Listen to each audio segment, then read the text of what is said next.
করা হচ্ছে, এরাই প্রথম এখানে দরবার হলের খবর নিয়ে আসে। বেলা 9:45টার দিকে অস্ত্রাগারের ভেতরের কয়েকটি কক্ষে তালা দিতে দেখা গেছে একজনকে। সিসিটিভির ক্যামেরার ছবি অনুযায়ী সকাল 10:23 10-15 জনের মতো বিডিআর জওয়ান অস্ত্রাগার দখল করতে আসে।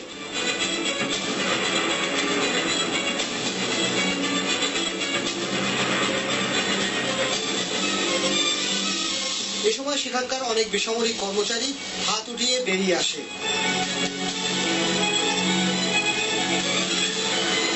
পরে এক সেনা কর্মকর্তাকে সামনে পেয়ে প্রথমে একজন এবং পরে অনেকে মিলে তাকে মারধর করে।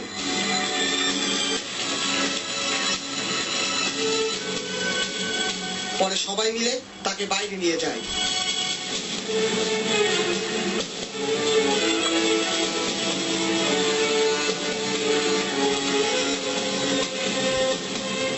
একই সময় ভিতরে সেনা কর্মকর্তাদের খোঁজে কক্ষে কক্ষে তল্লাশি চালায় সশস্ত্র বিডিআর জওয়ানরা।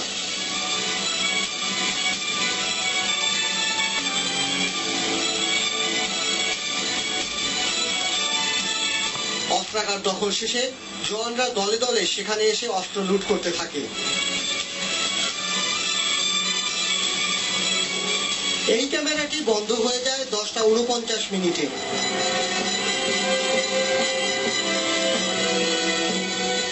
অস্ত্রাগারের অন্য অংশে বিডিআর জওয়ানরা ঊর্ধ্বতন কর্মকর্তাদের জিম্মি করে।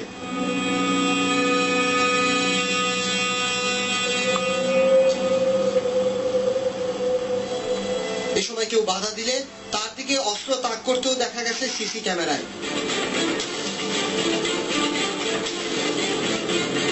সকাল 11:17 প্রথম গোলাবারুদের গুদামের দরজা ভাঙা হয়।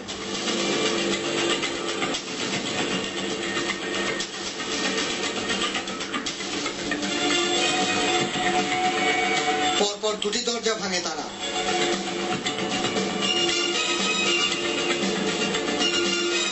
এরপর সেখান থেকে প্রথমে একটি পিকআপ ভ্যানে করে গোলাবারুদের বাক্স ওঠানো হয়। এরপর আনা হয় একটি বড় গাড়ি। 11:46 এই ক্যামেরাটিও নষ্ট করে ফেলে তারা। অস্ত্রাগারের আশেপাশে থাকা 9টি ক্যামেরা দিয়ে ওই দিনের ছবি সংগ্রহ করেছে তদন্ত কর্মকর্তারা,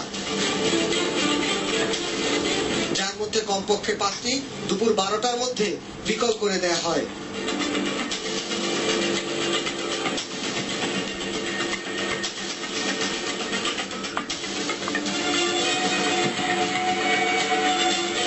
পারভেজ রেজা, ওয়ান নিউজ, ঢাকা।